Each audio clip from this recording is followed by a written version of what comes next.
اعوذ باللہ من الشیطان الرجیم بسم اللہ الرحمن الرحیم۔ ابن عباس رضی اللہ تعالیٰ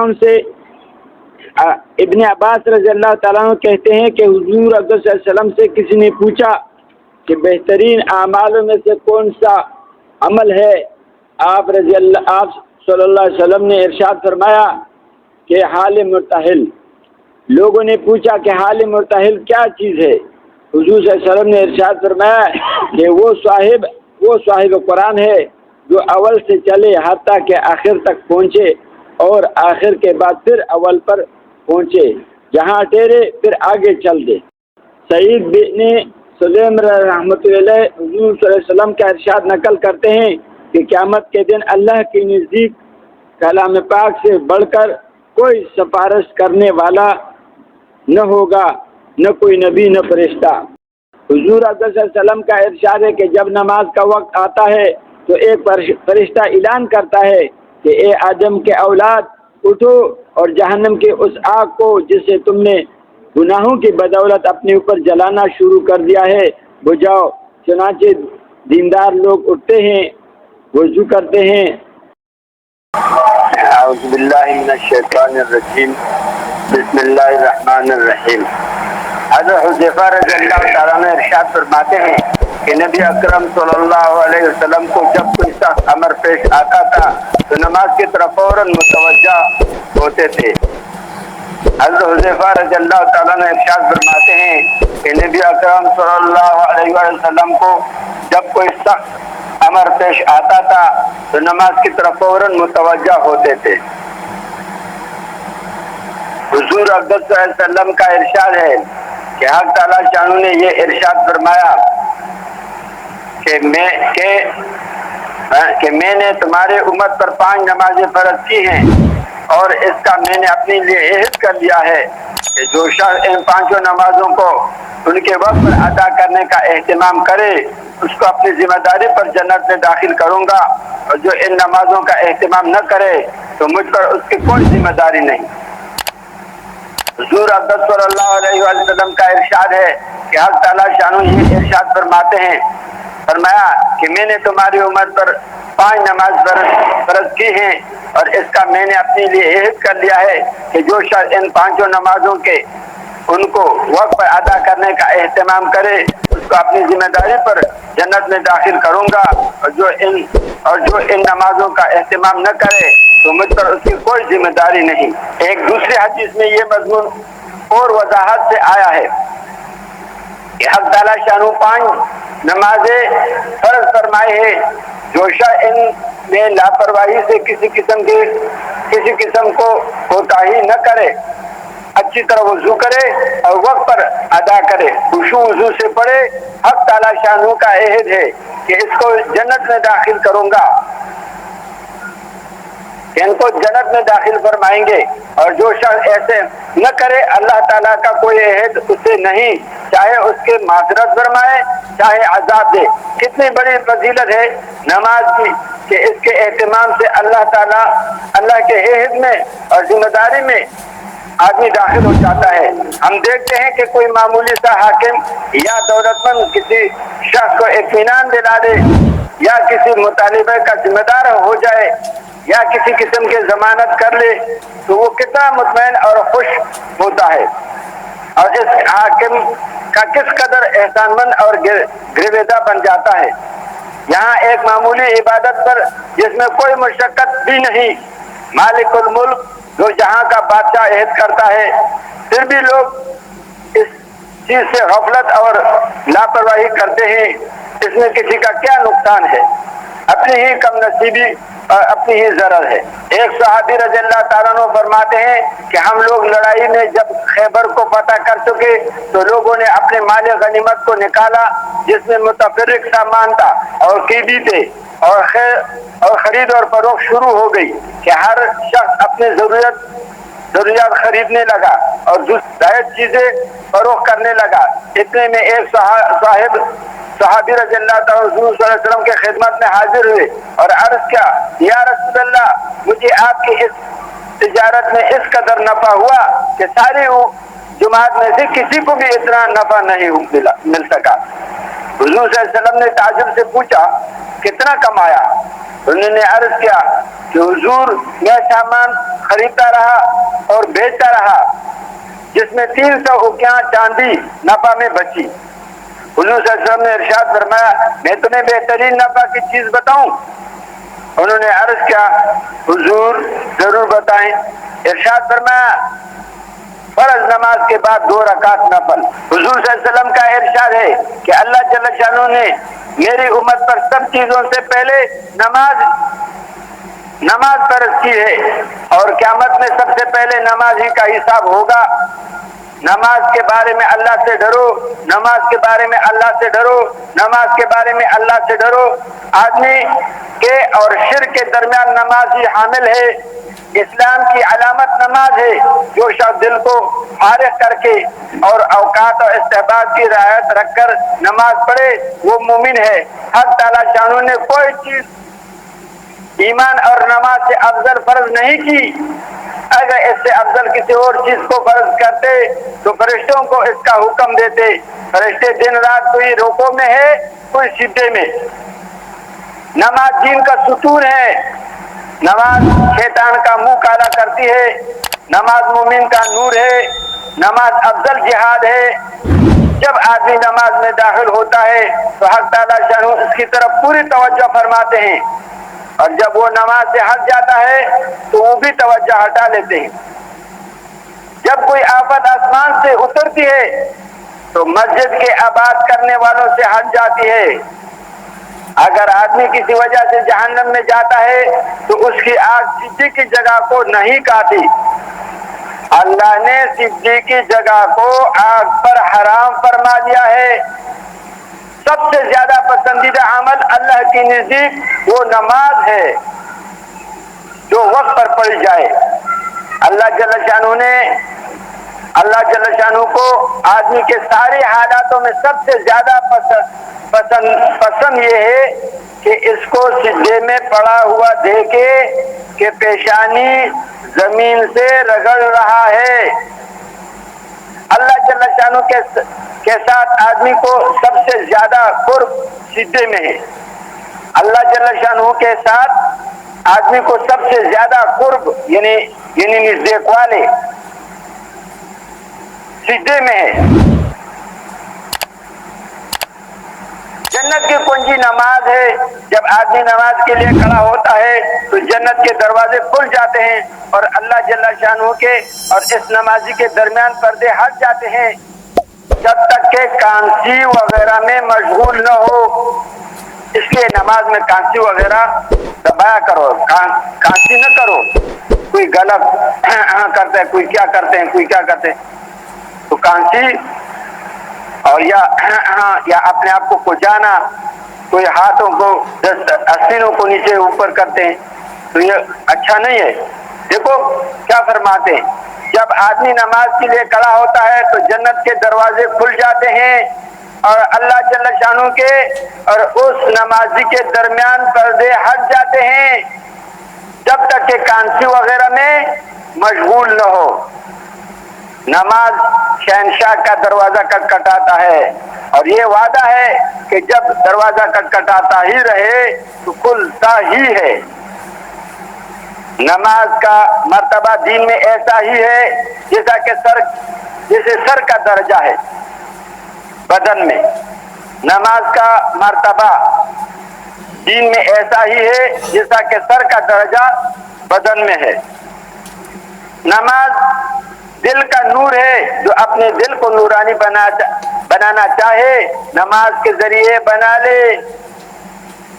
جو شخص اچھی طرح وضو کرے اس کے بعد خشوع وضو سے 2 یا 4 رکعت نماز فرض یا نفل پڑھ کر اللہ سے اپنے گناہوں کے معافی چاہے، اللہ تعالی شانہ معاف فرما دیتے ہیں۔ زمین کے جس حصے پر نماز کے ذریعے اللہ کی یاد کی جاتی ہے وہ حصہ زمین کے دوسرے ٹکڑوں پر فخر کرتا ہے۔ جو شخص 2 رکعت نماز پڑھ کر اللہ تعالیٰ سے کوئی دعا مانگتا ہے تو حق تعالیٰ شانہ وہ دعا قبول فرما لیتے ہیں۔ فوراً ہو یا کسی مصلحت سے کچھ دیر کے بعد، مگر قبول ضرور فرماتے ہیں۔ جو شخص تنہائی میں 2 رکعت نماز پڑھے جس کو اللہ اور اس کے فرشتے کے سوا کوئی نہ دیکھے، تو اس کو جہنم کی آگ سے بری ہونے کا پروانہ مل جاتا ہے۔ جو شخص ایک فرض نماز ادا کرے، اللہ جل شانہ کے یہاں ایک مقبول دعا اس کے ہو جاتی ہے۔ جو 5 نمازوں کا اہتمام کرتا رہے، ان کے رکوع و سجدوں اور وضو وغیرہ کو اہتمام کے ساتھ اچھی طرح سے پورا کرتا رہے، جنت اس کے لیے واجب ہو جاتی ہے اور دوزخ اس پر حرام ہو جاتی ہے۔ مسلمان جب تک 5 نمازوں کا اہتمام کرتا رہتا ہے، شیطان اس سے ڈرتا رہتا ہے، اور جب وہ نماز میں کوتاہی کرنے لگتا ہے تو شیطان کو اس پر جرأت ہو جاتی ہے اور اس کا بہکانے کی طمع کرنے کا لگتا ہے۔ سب سے افضل عمل اول وقت نماز پڑھنا ہے۔ سب سے افضل عمل اول وقت نماز پڑھنا ہے۔ نماز پڑھنے پر جلدی کرو۔ نماز ہر متقی کی قربانی ہے۔ نماز ہر متقی کی قربانی ہے۔ اللہ کی نزدیک سب سے زیادہ پسندیدہ عمل نماز کو اول وقت پر پڑھنا ہے۔ صبح کو جو شخص نماز کو جاتا ہے اس کے ہاتھ میں ایمان کا جھنڈا ہوتا ہے، اور جو بازار کو جاتا ہے اس کے ہاتھ میں شیطان کا جھنڈا ہوتا ہے۔ اس لیے بھائی صبح نماز پڑھو پھر کاروبار پہ جاؤ۔ تم کاروبار پہ جاؤ گے نماز نہیں پڑھو گے تو پھر اس میں برکت کہاں سے آئے گا؟ ظہر کی نماز سے پہلے 4 رکعتوں کا ثواب ایسا ہے جیسا کہ تہجد کے 4 رکعتوں کا۔ ظہر کی نماز سے پہلے 4 رکعتوں کا، یہ جو سنت ہے 4 رکعت سنت کا ثواب ایسا ہے جیسا کہ تہجد کے 4 رکعتوں کا۔ بھائی ظہر کی نماز کے لیے جلدی آیا کرو۔ ظہر سے پہلے 4 رکعتیں تہجد 4 رکعتوں کے برابر شمار ہوتی ہے۔ جب آدمی نماز کو کھڑا ہوتا ہے تو رحمت الہی اس کی طرف متوجہ ہو جاتی ہے۔ تھوڑا قریب ہو جاتے، آواز آ رہا ہے نا؟ اچھا، افضل ترین نماز آدھی رات کی ہے، مگر اس کے پڑھنے والے بہت ہی کم ہیں۔ میرے پاس حضرت جبرائیل علیہ السلام آئے اور کہنے لگے، اے محمد صلی اللہ علیہ وآلہ وسلم، کتنی ہی آپ زندہ رہے، آخر ایک دن مرنا ہے، اور جس سے چاہے محبت کرے آخر ایک دن اس سے جدا ہونا ہے، اور آپ جس قسم کا بھی عمل کرے بھلائی یا برا اس کا بدلہ ضرور ملے گا۔ اس سے کوئی تردد نہیں کہ مومن کی شرافت تہجد کی نماز میں ہے، اور مومن کی عزت لوگوں سے استغنا کا ہے۔ آخری رات کی 2 رکعتیں تمام دنیا سے افضل ہیں۔ اگر مجھے مشقت کا اندیشہ نہ ہوتا تو امت پر فرض کر دیتا۔ آپ صلی اللہ علیہ وسلم فرماتے ہیں کہ اگر مجھے اندیشہ نہ ہوتا تو امت پر فرض کر دیتا کہ تہجد کا نماز پڑھو، تہجد ضرور پڑھا کرو، کہ تہجد صالحین کا طریقہ ہے اور اللہ کے قرب کا سبب ہے۔ تہجد گناہوں سے روکتا ہے اور خطاؤں کو معافی کا ذریعہ ہے۔ اس سے بدن کی تندرستی ہو جاتی ہے، اس سے بدن کی تندرستی ہو جاتی ہے۔ حق تعالی شانہ کا ارشاد ہے، اے آدم کے اولاد، تو دن کے شروع میں 4 رکعتوں سے عاجز نہ بن، میں تمام دن تیرے کاموں کی کفایت کروں گا۔ انشاءاللہ سب تہجد کا نماز پڑھیں گے نا انشاءاللہ۔ حضور اکرم صلی اللہ علیہ وسلم کا ارشاد ہے کہ قیامت کے دن اللہ جل شانہ بعض قوموں کا حشر ایسے طرح فرمائیں گے کہ ان کے چہرے پر نور چمکتا ہوا ہوگا، وہ موتیوں کے ممبروں پر ہوں گے، لوگ ان پر رشک کریں گے، وہ انبیاء اور شہداء نہیں ہوں گے۔ کسی نے عرض کیا یا رسول اللہ صلی اللہ علیہ وسلم ان کا حال بیان کر دیجئے کہ ہم ان کو پہچان لے۔ حضور صلی اللہ علیہ وسلم نے فرمایا وہ لوگ ہوں گے جو اللہ کی محبت میں مختلف جگہوں سے، مختلف خاندانوں سے آ کر ایک جگہ جمع ہوا ہو اور اللہ کے ذکر میں مشغول ہو۔ انشاءاللہ ذکر کریں گے نا، انشاءاللہ ذکر کرو، دعوت دو، جو جس عمل کا دعوت دے گا اللہ پاک اس کو اس کا داعی بنائے گا، جو نماز کا دعوت دے گا اللہ پاک اس کو نمازی بنائے گا، لوگ نمازی بنے یا نہ بنے، جو ذکر کا دعوت دے گا لوگ ذکر کرنے بنے یا نہ بنے، اس کو اللہ پاک ذکر کرنے والا بنائے گا۔ تو انشاءاللہ سب دعوت دیں گے نا انشاءاللہ۔ تبلیغ دعوت کا کام ہی ایمان کا محنت ہے، اس سے ایمان بنتا ہے۔ حضور اکرم صلی اللہ علیہ وسلم نے ارشاد فرمایا کہ جب جنت کے باغوں پر گزرو تو خوب چرو۔ کسی نے عرض کیا یا رسول اللہ صلی اللہ علیہ وسلم جنت کے باغ کیا ہیں؟ ارشاد فرمایا کہ ذکر کے حلقے۔ حضور اکرم صلی اللہ علیہ وسلم نے ارشاد فرمایا کہ جب جنت کے باغوں پر گزرو تو خوب چرو۔ کسی نے عرض کیا یا رسول اللہ جنت کے باغ کیا ہیں؟ ارشاد فرمایا کہ ذکر کے حلقے۔ حضور صلی اللہ علیہ وسلم کا ارشاد ہے کہ جو تم میں سے عاجز ہو راتوں کو محنت کرنے سے اور بخل کی وجہ سے مال بھی نہ خرچ کیا جاتا ہو، یعنی نفلی صدقات، اور بزدلی کی وجہ سے جہاد میں بھی شرکت نہ کر سکتا ہو، اس کو چاہیے کہ اللہ کا ذکر کثرت سے کیا کرے۔ انشاءاللہ ہر وقت ذکر کریں گے نا انشاءاللہ۔ بھائی خود بھی ذکر کرنا، دوسروں کو ذکر پہ لگانا۔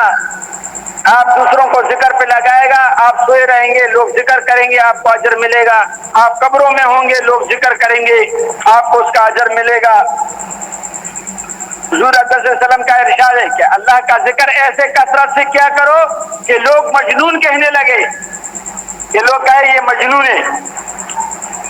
دوسری حدیث میں ہے کہ ایسا ذکر کرو کہ یہ منافق لوگ تمہیں ریاکار کہنے لگے کہ یہ تو پتہ نہیں ہے ریاکار آدمی ہے، دیکھو ہر وقت تسبیح ہاتھ میں اور بس تبلیغ اور دعوت اور پتہ نہیں ہے، یہ لوگوں کو دکھاتا ہے۔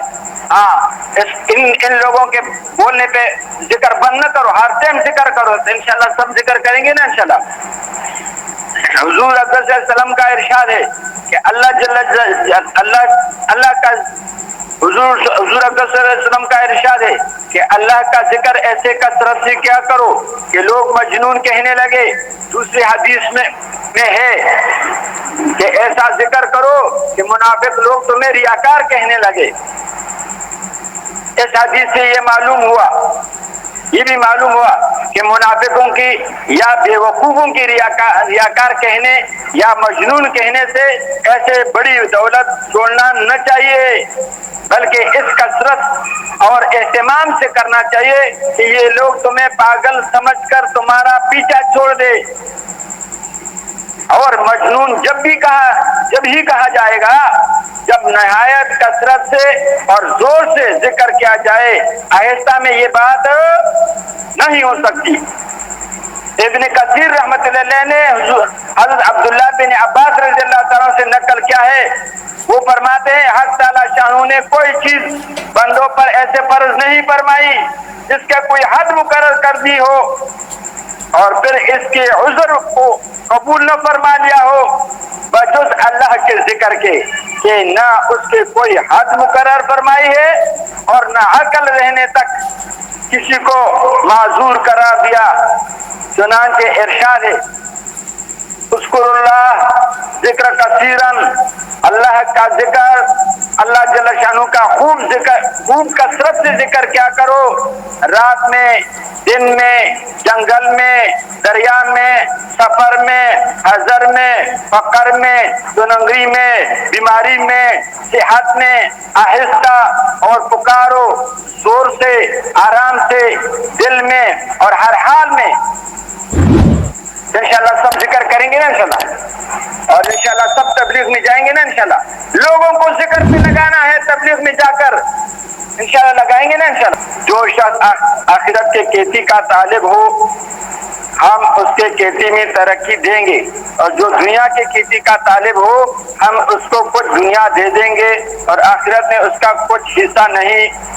یہ قرآن پاک میں 25 نمبر، پارہ نمبر 25 رکوع نمبر 4 پر قرآن پاک کی آیات کا ترجمہ ہے۔ جو شخص آخرت کے کھیتی کا طالب ہو ہم اس کے کھیتی میں ترقی دیں گے، اور جو دنیا کی کھیتی کا طالب ہو ہم اس کو کچھ دنیا دے دیں گے اور آخرت میں اس کا کچھ حصہ نہیں۔ جب میری امت دنیا کو بڑی چیز سمجھنے لگے گی تو اسلام کی ہیبت اور وقار اس کے قلوب سے نکل جائے گی، اور جب امر بالمعروف نہی عن المنکر چھوڑ بیٹھے گی تو وہی کی برکات سے محروم ہو جائے گی، اور جب آپس میں گالی گلوچ اختیار کرے گی تو اللہ جل شانہ کی نگاہ سے گر جائے گی۔ مشکات شریف میں اور مسلم میں مسلم میں فرماتے ہیں حق تعالی شانہ تمہارے صورتوں اور تمہارے مالوں کو نہیں دیکھتے بلکہ تمہارے دلوں کو اور اعمال کو دیکھتے ہیں۔ یعنی ہر نیک عمل میں اخلاص کرو، اے اللہ تیرے رضا کے لیے یہ کام کرتا ہوں، تو انشاءاللہ کریں گے نا انشاءاللہ۔ فرماتے ہیں حق تعالی شانہ تمہارے صورتوں اور تمہارے مالوں کو نہیں دیکھتے بلکہ تمہارے دلوں کو اور اعمال کو دیکھتے ہیں کہ اس کے دل میں یہ کس کے لیے کر رہا ہے، اور یہ اعمال کون سا ہے، نیک اعمال ہے یا بد اعمال ہے۔ حضور اکرم صلی اللہ علیہ وسلم کا ارشاد ہے کہ 3 آدمیوں کی دعا رد نہیں ہوتی، ایک روزہ دار کی افطار کے وقت، دوسرا عادل بادشاہ کی دعا، عادل بادشاہ کی دعا، ایسا نہیں پاکستان والا بادشاہ کی طرح نہیں جو نماز نہیں پڑھتا، عادل بادشاہ کی دعا، تیسرا مظلوم کی جس کی حق تعالی شانہ بادلوں سے اوپر اٹھا لیتے ہیں اور آسمانوں کے دروازے اس کے لیے کھول دیے جاتے ہیں، اور ارشاد ہوتا ہے کہ میں تیرے ضرور مدد کروں گا، کچھ دیر ہو جائے کسی مصلحت کی وجہ سے، کسی مصلحت کی وجہ سے کچھ دیر ہو جائے۔ حضور اکرم صلی اللہ علیہ وسلم کا ارشاد ہے کہ خود حق تعالی شانہ اور اس کے فرشتے تحریک آنے والوں پر رحمت نازل فرماتے ہیں۔ حضرت انس رضی اللہ تعالیٰ عنہ سے روایت ہے کہ ہم نے عرض کیا یا رسول اللہ ہم بلائی کا حکم نہ کرے جب تک خود تمام پر عمل نہ کرے اور برائی سے منع نہ کرے جب تک خود تمام برائیوں سے نہ بچے۔ حضور اکرم صلی اللہ علیہ وسلم نے ارشاد فرمایا نہیں بلکہ تم بھلی باتوں کا حکم کرو اگرچہ تم خود ان سب کے پابند نہ ہو، اور برائیوں سے منع کرو اگرچہ تم خود ان سب سے نہ بچ رہے ہو۔ حضرت انس رضی اللہ تعالیٰ عنہ سے روایت ہے کہ ہم نے عرض کیا یا رسول اللہ ہم بلائیوں کا حکم نہ کرے جب تک خود تمام پر عمل نہ کرے اور برائیوں سے منع نہ کرے، جب تک خود تمام برائیوں سے منع نہ کرے، برائیوں سے نہ بچ سکے۔ حضور صلی اللہ علیہ وسلم نے ارشاد فرمایا نہیں بلکہ تم بھلی باتوں کا حکم کرو اگرچہ تم خود ان سب کے پابند نہ ہو، اور برائیوں سے منع کرو اگرچہ تم خود ان سب سے نہ بچ رہے ہو۔ لوگ کہتے ہیں خود پہلے تو اپنے آپ کو ٹھیک کرو پھر دعوت دو، نہیں بھائی تم دعوت شروع کرو، جو جس بات کا دعوت دے گا اللہ پاک سب سے پہلے اس میں اللہ پاک اس کو قبول کرے گا۔ بھائی ہر انسان چاہتا ہے میں کامیاب ہو جاؤں، کامیابی اللہ پاک نے دین میں رکھا ہے، دین زندگیوں میں آئے گا، دین زندگیوں میں آئے گا تمام انبیاء والا محنت سے، جو لوگ بھی آپ صلی اللہ علیہ وسلم کی محنت آپ ہی کے طریقے سے کرے گا، اللہ جل جلالہ سب سے پہلے اس محنت کرنے والے کی زندگی میں پورا دین جاری شاری فرمائے گا، اور جو جن انسانوں کی زندگی میں موجود ہے اللہ پاک اس کا حفاظت فرمائے گا، اور جو جن انسانوں کی زندگی سے نکل چکا ہے اس کو اللہ پاک کو جد عطا فرمائے گا، اور جن لوگوں کو اب تک ہدایت نہیں ملی اس کو اللہ پاک ہدایت عطا فرمائے گا۔ آپ صلی اللہ علیہ وسلم کا محنت نہ ملک کا محتاج ہے، نہ مال کا محتاج ہے، نہ مادی اسباب کا محتاج ہے، بلکہ آپ صلی اللہ علیہ وسلم کا محنت آپ ہی کی طریقے سے کرنا اللہ جل جلالہ نے سبب اور ذریعہ بنا ہے سارے عالم انسان کو ہدایت پر آ جانے کی۔ انشاءاللہ تعالیٰ سب کا ارادہ ہے نا، انشاءاللہ اپنے اپنے ارادے فرماؤ بھائی۔ اچھا استاد نمبر لا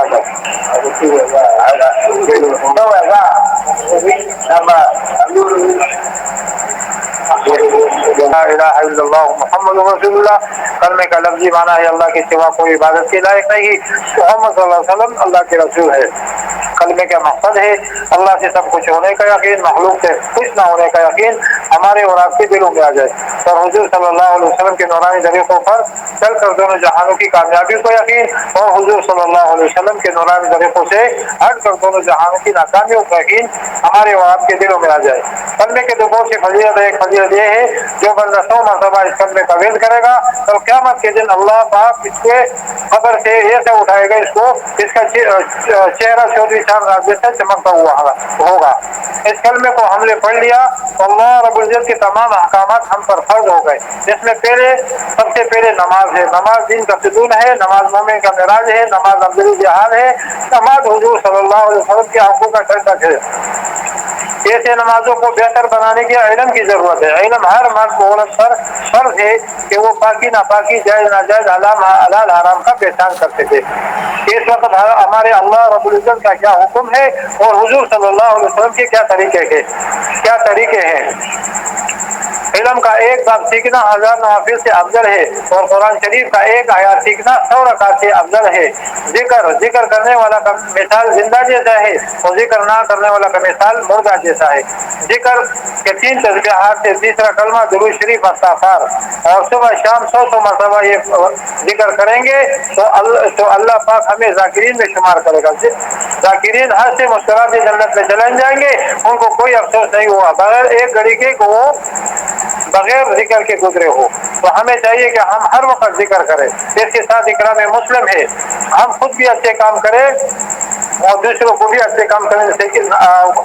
اکرام مسلم یہ ہے کہ ہم اپنے اخلاق کو اچھا بنائیں۔ اخلاق یہ ہے کہ نبی کریم صلی اللہ علیہ وسلم کا اخلاق اچھا تھا، اس سے لوگ متاثر ہوتے تھے اور کلمہ پڑھتے تھے۔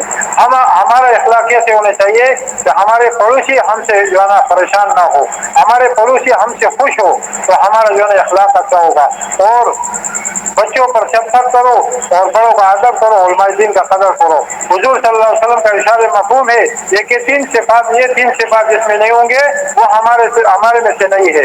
اس کے ساتھ اخلاص نیت ہے، ہم جو بھی کام کریں خالص اللہ کی رضا کے لیے کریں۔ اللہ کی رضا کے لیے ہم چھوٹے سے چھوٹا کھجور کا دانہ بھی صدقہ کریں تو ہمارے لیے وہ پہاڑوں جتنا اجر ملے گا۔ اگر ہم پہاڑوں جتنا جاندی تقسیم کریں اور اس کو وہ احتاری ہو، دکھلاوا ہو، تو بھائی وہ ہمارے لیے پکا کا ذرا۔ یہ 5 مومن کی صفات ہے۔ چھٹا مومن کا کام ہے کہ ہم خود بھی اچھے کام کریں اور دوسروں کو بھی اچھے کام کریں کہ نصیحت کریں، خود بھی برے کام نہ کریں اور دوسروں کو برے کاموں سے بچانے کی کوشش کریں۔ اس کے لیے 1,24,000 کموں پیش ہم کیا ہے، ہر نبی آخر یہ فرماتے تھے اے لوگوں لا الہ الا اللہ پڑھ لو، آپ لوگ کامیاب ہو جاؤ۔ جس نے وقت کی نبی کا بات مانا وہ کامیاب ہوا، جس نے نہیں مانا وہ ناکام ہوا۔ اب ختم نبوت کے سب کے ہمارے حضور صلی اللہ علیہ وسلم کے بعد اور کوئی نبی نہیں آنے والا۔ یہ کام بڑا اونچا کام ہے، نبیوں والا کام ہے، تو اس کو ہم کریں گے اللہ پاک ہمیں دنیا میں چمکائے گا اور آخرت میں۔ تو اس کے لیے جو ہے نا ہمارا انشاءاللہ ارادہ ہے 4 مہینے کا، اور آپ اپنے ارادے فرمائیں۔ ماشاء اللہ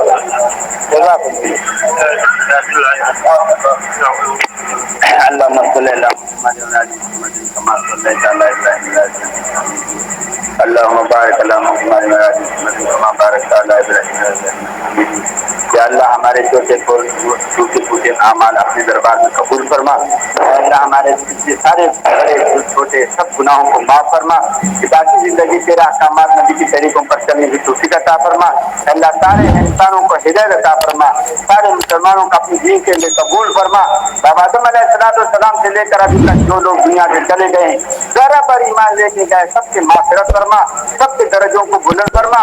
اے اللہ ہمارے جتنے مسلمان بیمار ہیں سب کو شفا عطا فرما. اے اللہ مسلمانوں کے ساتھ جو لڑ رہے ہیں غیر مسلم اے اللہ سب سے پہلے اللہ تیرے انسان ہے ہمارا بھی بھائی ہے. اے اللہ اس کو ہدایت عطا فرما. اے اللہ اس کو ہدایت عطا فرما. اے اللہ اگر تجھے پتا ہے اور یہ ہدایت کے قابل نہیں ہے یہ زمین کے اوپر سے ختم فرما. اے اللہ زمین کی اوپر سے ختم فرما. اے اللہ جنہوں نے ہمیں دعا کے کہا ہے اے اللہ ان کے دل کے دعاؤں کو اپنے دربار میں قبول فرما. ان کی ضرورتوں کو اپنے دربار میں قبول فرما. یا اللہ ہم سب کو شفا عطا فرما. ہم بیمار ہیں ہمارے بیوی بچے بیمار ہیں سب کو شفا عطا فرما. اے اللہ ہم سب کو حج کے لیے قبول فرما. قبول حج کی توفیق عطا فرما. موت کے وقت کلمہ شہادت عطا فرما. وصلی اللہ تعالی علی خیر خلقہ محمد و آلہ و صحبہ اجمعین. آمین آمین برحمتک یا ارحم الراحمین.